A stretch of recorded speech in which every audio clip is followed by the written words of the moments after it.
प्रश्न है, जोसेफ ने अपनी 15 वर्षीय एवं 16 वर्षीय दो पुत्रियों के नाम से कुल 52,500 रुपए की धनराशि इस प्रकार जमा करता है कि जब वे 18 वर्ष की होती हैं तो उन्हें समान धनराशि मिलती है। यदि बैंक 10% की दर से वार्षिक रूप से संयोजित चक्रवृद्धि ब्याज देता है तो जोसेफ द्वारा अपनी छोटी पुत्री के नाम से जमा की गई धनराशि रुपए में क्या है?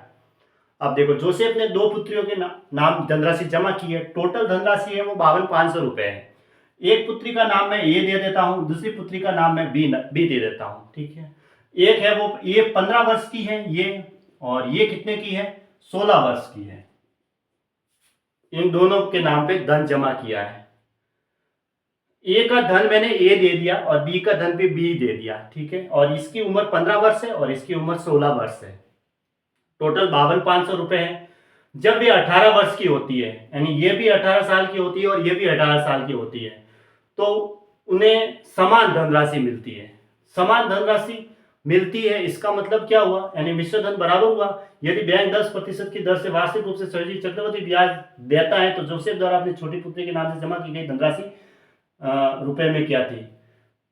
तो अब ये जो 52,500 रुपए है वो बैंक में जमा किए, तो बैंक है जब ये दोनों 18 साल की होती है तो समान धनराशि देती है। समान धनराशि का मतलब हुआ कि बैंक क्या देगी? मूलधन के साथ ब्याज देगी। एंड मिश्र धन बराबर हुआ, इसका मतलब तो मिश्र धन बराबर ही हुआ। ये कह रहा है कि समान धनराशि मिलती है, दोनों 18 साल की होती है, तो बैंक में जमा कराई है तो वो तो मूलधन के समेत ब्याज समेत आएगी, तो वो समान धनराशि मिश्र धन हुई। तो दोनों का मिश्र धन बराबर कर दो। मिश्र धन बराबर मूलधन गुणा 1 प्लस दर। दर कितनी है? देखो, दर दे रखी है 10%, 10/100। 1 प्लस r/100 लिखते हैं कि पावर टाइम। देखो ये 15 साल की और 18 साल की उम्र तक रहा धन, तो 15 से 18 तक 3 साल का गैप हुआ, तो समय 3 वर्ष बराबर बी गुणा 1 प्लस दर तो 10% ही है बटा 100। अब ये 16 साल की और इसका धन 18 साल की एज तक रहा, इसका मतलब इसका 2 साल तक धन रहा। ये मिश्र धन का फॉर्मूला होता है, मिश्र धन बराबर मूलधन गुणा 1 प्लस दर बटा 100 की पावर टाइम। ऐसे अब देखो यहाँ पे देखो आधार यहाँ 1 प्लस 10/100 है कि पावर 3 है। इसको थोड़ा सॉल्व कर देते हैं, ऐसे लिख देते हैं ना, 0 से 0 तो काट दो, 10 और 1 11/10 की पावर 3 बराबर बी गुणा, इसी तरह इसमें भी क्या आया 11/10 की पावर 2। अब यहाँ 3 घात है तो 2 घात तो कट गई, सिर्फ 1 घात ही रही।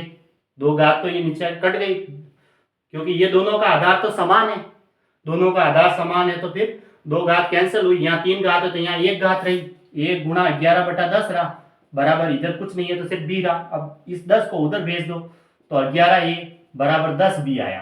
तो a और b का अगर मैं अनुपात निकालना चाहूँ तो क्या आएगा? a और b का अनुपात, a की वैल्यू तो b का गुणांक और b की वैल्यू a का गुणांक।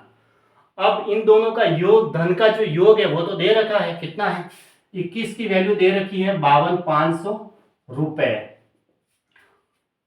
इसको 21 से काट दो,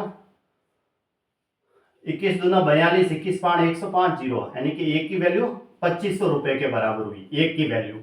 अब हमें किसका धन निकालना है?